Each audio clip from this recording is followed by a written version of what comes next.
I don't know about you guys, but I'm pretty excited today. I'm excited. Tell me why. I am excited because I have been using some new time management tools that have been working really well. Let's go. One of the things I thought we could talk about that everyone can relate to as a business owner trying to grow your business is how the hell do you manage your time and get the things done you need to get done, right?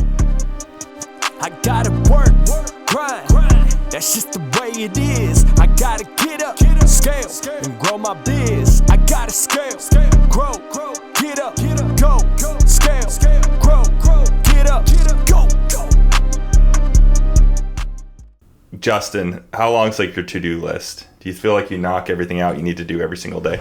No, yeah, I have just an ongoing to-do list, and throughout the day, I knock one thing out, and then I'm like, oh God, I got to do 3 other things, and I just constantly add to it, and yeah, it's just an ongoing treadmill. I feel like the things that you really got to get done, but that are annoying, end up staying on that list for like a long time until something happens that forces you to do it, essentially. Yeah. It's always easier to work on the easy stuff and the stuff you don't want to do. But Kai, this is a great topic. Isn't it funny how passionate business owners or marketing people are about like how they keep track of their time? Like, I know you've nerded out over it. I've obviously used a dozen tools. That's really cool. Yeah, I think it's one of the most frustrating parts about being an entrepreneur is you're always having lots of ideas. You want to make a lot of changes in your organization, but it's the larger you get, the more difficult it is to make changes. And the more things, like the more possibilities are there for things for you to do, right? Or exciting new ideas or ways of getting new revenue or new discount or marketing, right? Like it's like your brain is this constant washing machine.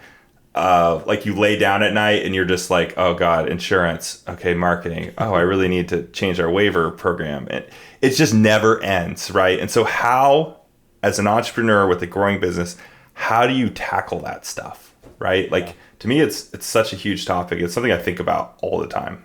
Yeah. And like to your point, there's so many systems in both of our businesses that either do communicate with each other or don't communicate with each other, and you're the person that has to make all of that communicate with each other, and then the franchisees have to understand it, you have to understand it. Like there's so many things going on. I'm looking at like my my business like tech stack, and it's just like there's so many different systems that if you don't have some sort of time management or understanding of like how they all work together, it can get very overwhelming pretty quickly. I can tell you what not to do from experience is you can't decide what to do based on what feels good doing. That's everyone's natural tendency is you want to work on things that you enjoy working on and that psychologically feel like you're making an impact and that feels good, like you're making progress. But a lot of times those aren't necessarily the things that are going to have the biggest impact in your business or might not be the most important thing, right?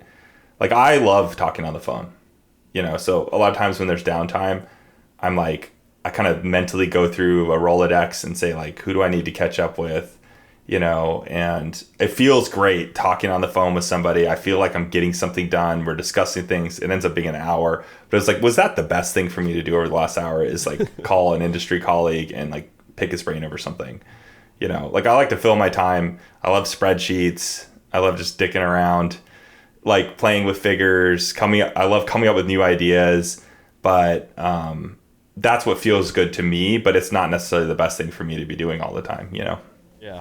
And that's the tough thing is like, there's no, especially for us, like there's no one above us telling us what to do daily, right? It's just up to us on, okay, what's today look like? What projects do we need to get done? And then how do you prioritize those? And to your point of like calling people in your phone, it's funny because I went down a rabbit hole once of, I was like, you know what? I need to get better at like communicating with my friends, my family, and saying happy birthday when it's people's birthdays. And like, I just forget things because of how much stuff is going on in the business, in my life, whatever.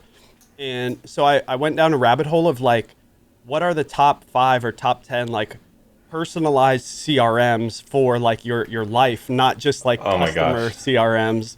So like I downloaded one and was playing around with it. I didn't end up like keep using it because it's just a little overwhelming to do that. But like there's a need for organization, like even in my own personal life, but like especially in the business. And it's funny because when you think about it, like how often are you in front of like getting people birthday gifts or saying happy birthday or remembering someone's anniversary, like a friend of yours anniversary? Like there's so many dates and things to remember that like I was like I need a system for this. I need a CRM for my friends and family. I have a big secret for you on that, Justin. It's called wives. And mine is very good at remembering things, thankfully. Yes. Dude, if I didn't have my wife, I would be the worst friend, the worst family member ever because I never remember any of that stuff. Yeah, I'm so bad. It's tough when, to your point, when you lay your head at night and you're thinking about what insurance, you know, what happened with this 1-star review, what happened with the asset that might not be working right now. Like, there's just a lot of things that go through your mental capacity that, like, you know, unfortunately block out some of the other things sometimes. I was going to say, like, this is what leadership is, right? The person at the top doesn't have anyone else to set priorities for them than themselves. They don't have anyone else to decide what time they need to be spending or what their organization needs to be spending time. Like, that's what leadership is. And that's why it's an important topic. The way you manage your own time as an entrepreneur is going to be mirrored in your entire organization. There is no one to tell you the answer to what's going to be important but yourself, right? This is what being a leader is all about, is having an intuitive understanding of what needs to get done, having a vision for the future, and then organizing your time and your organization's time so that things get done and that change happens. Bad leaders that process does not happen, right? The organization drives the leadership rather than leadership driving the organization. And so it's not as like banal as a topic of saying like, how do I get stuff done? Like, how do you fit time in your schedule? Like, this is the definition of you being an effective leader, is managing your own time effectively, right? Yeah, exactly. So what are some of those systems and tools that you've been using and enjoying? And I'd love to learn more because I definitely could get better at this. I think everyone could probably get better at this. You know, I don't know if anyone out there is like, I'm the best at time management. Like, that's tough. Yeah. I want to hear about. Yeah, without getting into a discussion of like, I'm trying not to use the word like this whole podcast, and it's so hard to do. So without using the word like, it's hard not to get into a discussion of business philosophies like EOS, like OKRs, right? I don't necessarily think that's what this discussion should be about. There's a lot of content out there in terms of like different software that you can use or different management philosophies to set priorities. Let's just set as an expectation that everyone's aware and are using some basic system for understanding the priorities in their business. Yeah. Really, this is about like how do you as an entrepreneur, as a leader, effectively manage your time and set priorities and like just get stuff done. And so the first thing you think about is like, well, what tools are you using? It has to come into play. Is like, how do you know, are you writing things down on a piece of paper? Are you using your calendar as a way of dispatching and prioritizing tasks? A lot of people use unread emails as like a proxy for project management, meaning like you leave it unread until it gets done. The biggest problem becomes when you're using a lot of different tools at once is there's no like guiding principle to how prioritization happens. Yeah. So, if you're keeping 50 plus unread emails in your inbox, plus you got a ton of tasks on your calendar, you have your Apple Notes and you have your Scratchpad, how do you know what's important and what to do, right? Because there's a lot of conflicting messages and you're going to lose a lot in the process. And so, what I found to be most effective is to have a source of truth somewhere. Right? There has to be the one place where all your priorities are there. It can't be, some of it's in my calendar and some of it's on my notepad. I always have just like an incredible amount of scratching everywhere. It's like on every envelope I get in the mail, it ends up being like a makeshift like note taker. This looks like I could write on it. Yeah. Yeah, exactly. I do that, right? I'm always taking notes, but the important thing is I have a tool now that I'm using where everything goes and I set that prioritization. And to me, that's been what's most effective. So, I mean, we use a tool called ClickUp. It doesn't matter what the primary tool you're using is, whether it's Monday or even if it was a spreadsheet or whatever, or maybe it's your calendar, but somewhere has to be the source of truth, right? And then you have to spend time managing that. And so what I have done is I've blocked off an hour every single morning. It's a work block where that whole hour is just deciding what I'm going to do the rest of the day and continuing to edit what happens during the rest of the week. So I'm just going into my project management tool. I'm looking at all my notes. I'm looking at my unread emails. I'm looking at my calendar, and I'm saying what's important for me to be doing today, what needs to be prioritized. And then I have one source of truth where everything is, where I know everything needs to get done. So that's the way I've tried to tackle it. And that's awesome. Are you sharing that with like team members? Like, are team members part of the things that you have to get done with team members, or is that mostly just for like your day? This is what Kai needs to get done. It's mostly for myself. I mean, look, we use EOS, and so our team members have their own rocks, their own weekly to-dos. We have a meeting structure set around it. I'm really thinking more of like on a day-to-day tactical task management sense. Now, during that process, that hour I'm spending every morning doing this, I am also like assigning out tasks using our project management tool to other people, like deciding which tasks need to be delegated to other people that I shouldn't be spending my time on. Yeah. I think the important thing is it seems counterintuitive to spend time thinking about what you're going to do rather than just jumping into what you're going to do. But I think it more than pays for itself. And I've been doing this for about 3 weeks now, where I have an hour every morning where I'm thinking about what I'm going to do. And I think it's saved me a ton of time doing it rather than just jumping in, opening my inbox and starting to like jump into this whirlwind of activity. Yeah. And like I block in my calendars. No one's allowed to talk to me. I don't click or Slack anybody. All I'm doing is thinking about what's important for me to do today. Yeah. And you mentioned the email thing, Kai, and that in some ways can keep you on top of what you need to do. But the problem with that, I think we would agree, is it's very reaction based. Like you're reacting to the things that you need to do. You're letting your inbox in the chronological order that these, half of them are automated emails come in, dictate your day. And if you have a rock that, for instance, if Tour Scale is creating a new concept, your email is never going to get you to put in the time and attention that you need to. So it's cool that you're doing that.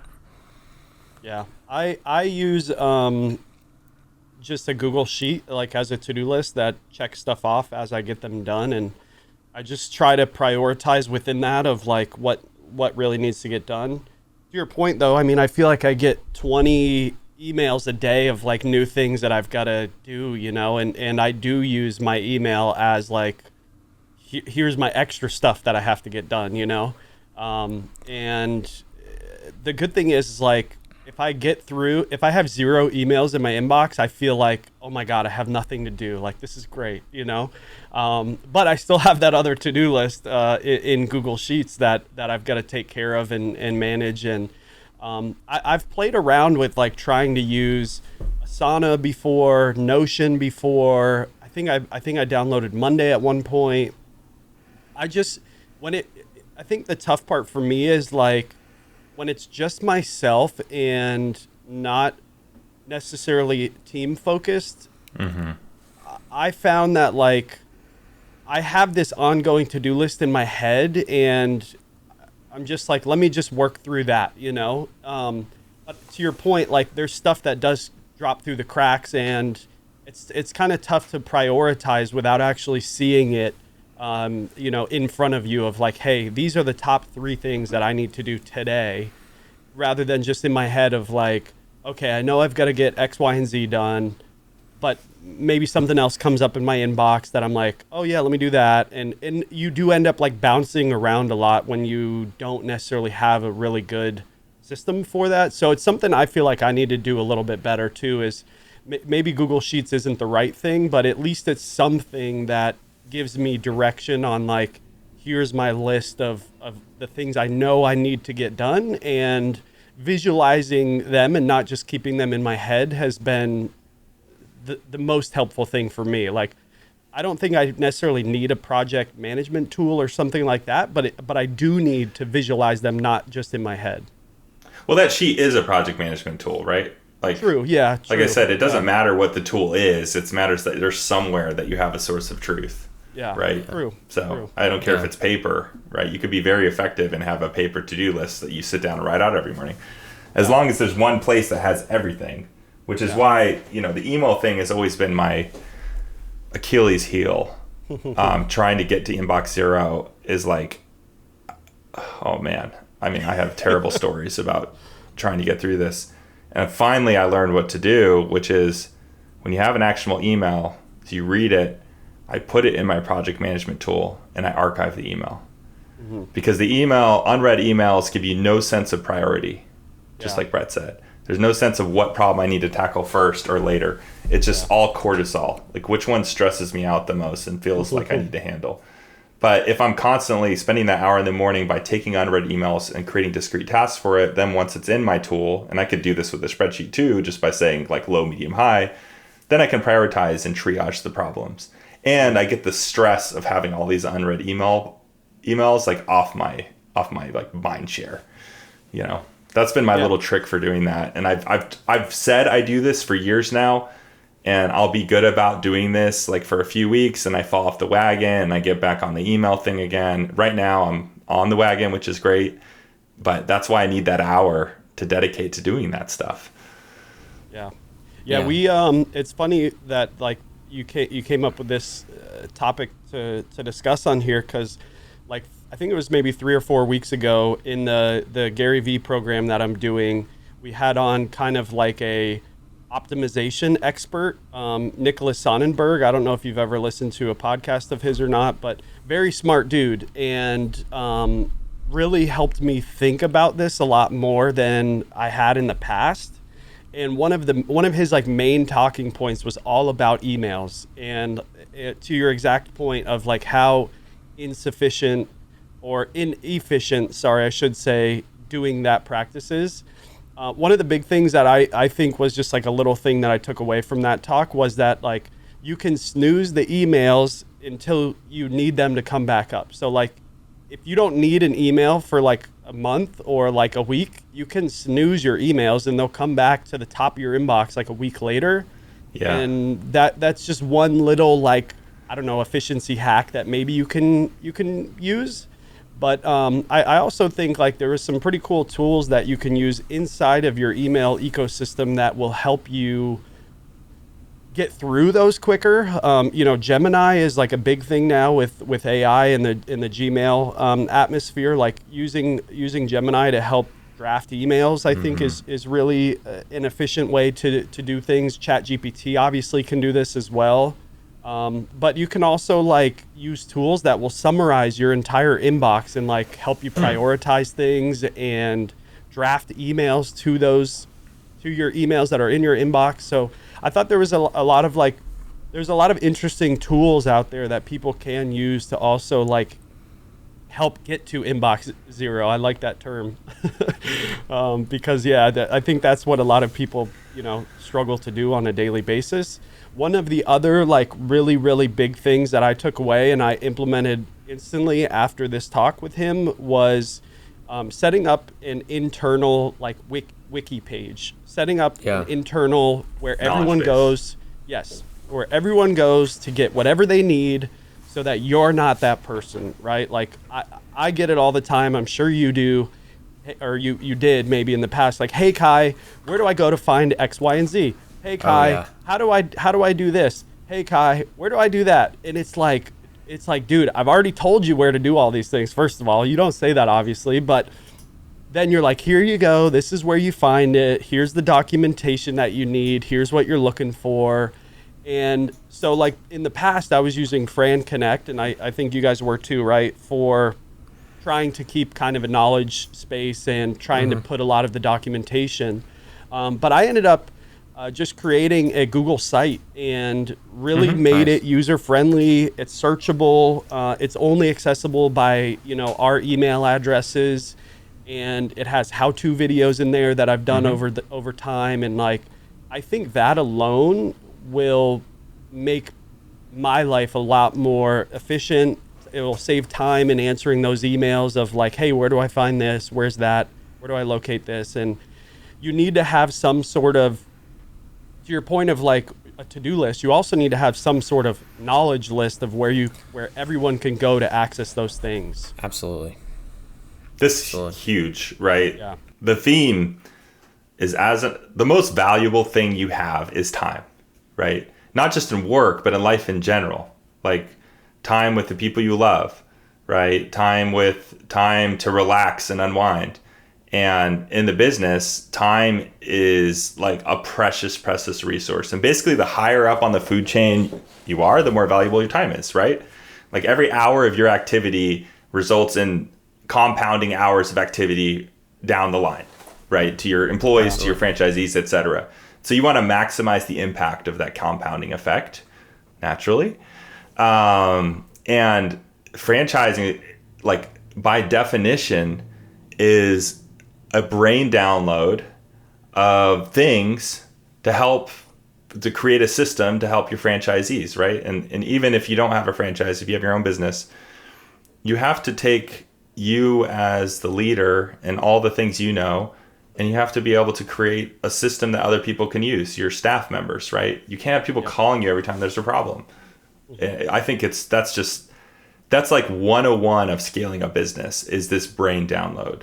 I had this problem for years, right, Brett? I mean, it was always ask Kai, call Kai. Kai knows, right? Everyone was calling me. I had drivers calling me from other cities being like, hey, there's a weird noise in the trolley, or, It's no longer Ask Jeeves, it's askkai.com. Yeah. And the hard thing is it makes you feel valuable, right? You're like, I'm the action man. I'm getting all this stuff. I know all the answers. I don't want to lose that. I don't want to lose that feeling of getting all this work done, being out there in the mud, throwing fists with you're like, got your fisticuffs all the time. Like, what's next, baby? I got this. I'm an action man, right? It's terrible for your organization for this to happen. It's it means like every hour of your time is only resulting like in a fraction of an hour of your staff's time when you're the one handling the problem. So totally.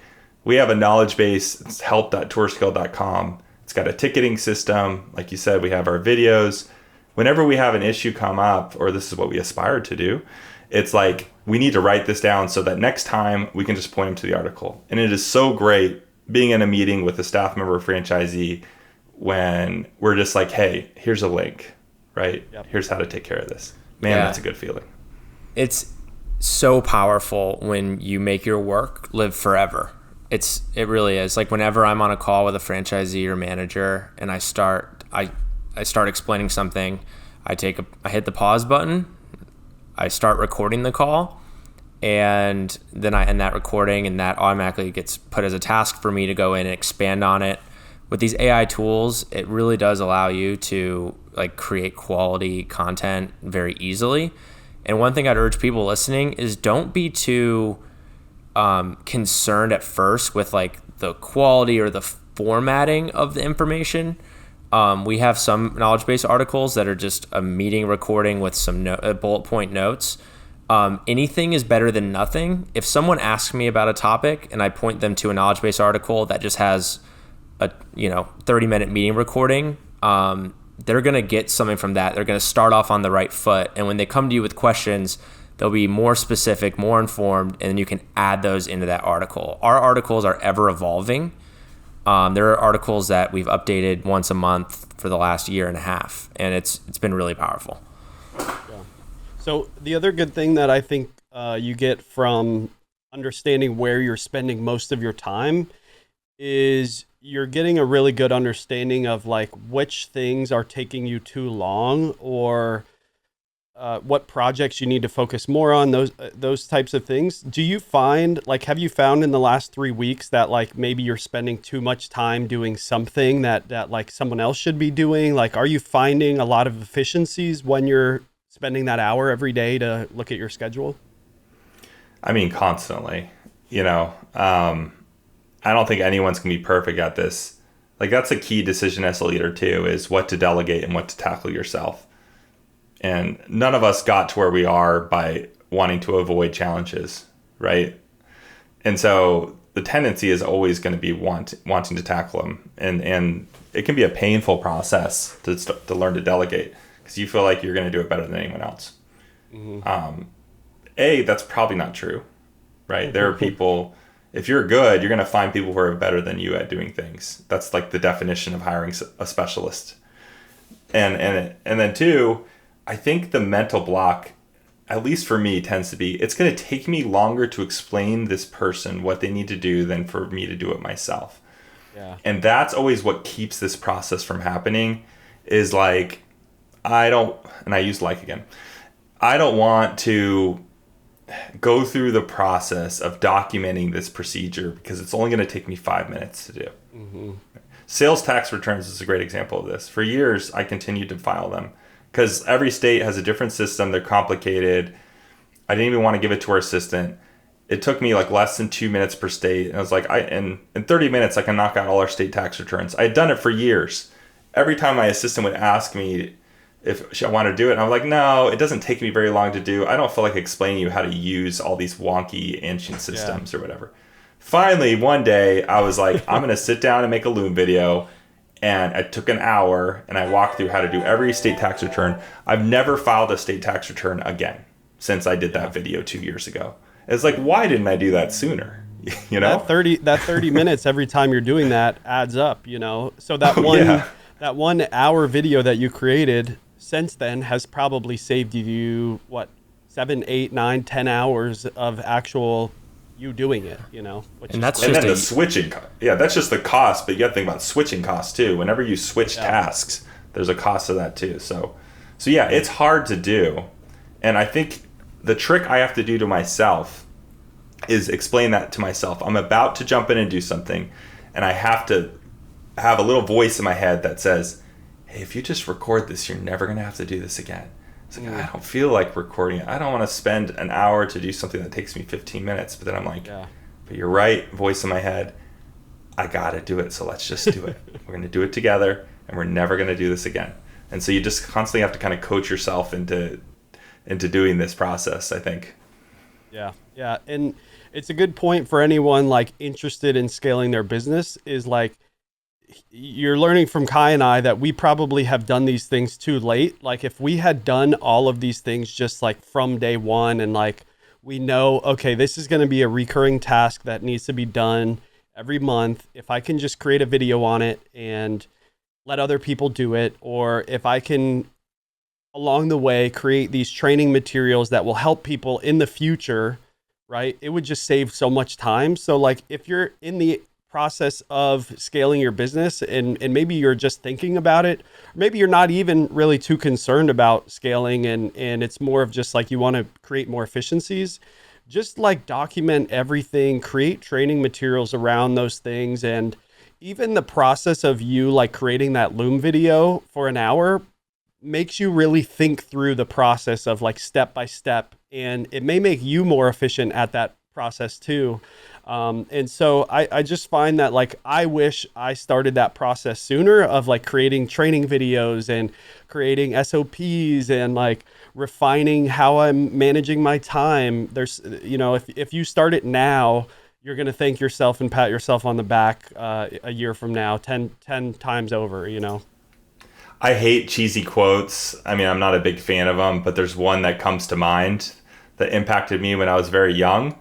It's by Albert Gray, and he says, successful people are successful because they form the habits of doing the things that failures don't like to do, right? Mm-hmm. That really impacted me when I was younger, and I read that quote, and I thought about, like, the discipline it takes to do stuff like document the things in your organization is something that nobody wants to do, right? It's not fun writing things down. It just simply isn't. It feels hard. It also doesn't feel like the best use of your time in the moment either, because this is like taking up like an hour maybe, right? But like the irony is that that's precisely what it takes to be successful, is to constantly have the discipline to do things that most people don't want to do and that you don't want to do. Is you have to do it because this is how you create value. And nothing valuable comes easy. Anything that has value takes work. That's why it's valuable. That's why we have franchisees, is because we put in all this front-loaded work into creating value by doing hard things, by learning hard lessons, and then providing it to other people. And so if you can get in that mindset where you're like, this is valuable because it's hard, you got to get yourself to do hard things all the time, because that's how you create value. There we go. Well said. Sorry, I feel like I'm ranting. No, you're good. I think that's a great way to end it. I mean, if you're out there and you are scaling your business, or you have a business that you've been scaling, like, force yourself to do stuff that's a little bit harder, document more. And if you're out there, like I know Kai and Justin and me currently, and you are like basically like a solopreneur, like you are doing the marketing, you are doing the operations, like, start documenting this stuff. You'll need it one day, and then documenting, Kai, you hit the nail on the head, helps you do these tasks better.